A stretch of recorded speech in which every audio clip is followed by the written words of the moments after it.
ഗലാത്യർക്ക് എഴുതിയ ലേഖനം 3-ാമത്തെ അധ്യായത്തിന്റെ 27-ാമത്തെ വാക്യം നാം വായിക്കുമ്പോഴും അപ്പോസ്തലനായ പൗലോസ്ലീഹ കൊരിന്ത്യർക്ക് എഴുതിയ 1-ാമത്തെ ലേഖനം 10-ാമത്തെ അധ്യായത്തിന്റെ ആദ്യത്തെ വാക്യം വായിക്കുമ്പോഴും വിശുദ്ധ മാമോദീസായെ കുറിച്ച് അവിടെ രേഖപ്പെടുത്തിയിരിക്കുന്നു.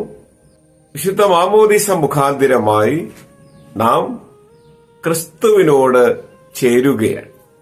സകലത്തിലും ക്രിസ്തുവിനോട് ചേർക്കപ്പെടുവാൻ സഭാപ്രവേശനത്തിന്റെ കൂദാശയായ വിശുദ്ധ മാമോദീസ നമുക്ക് സഹായകരമായി തീരുന്നു.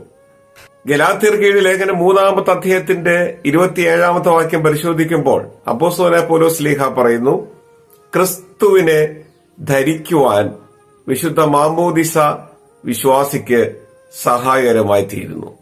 മാമോദീസായിലൂടെ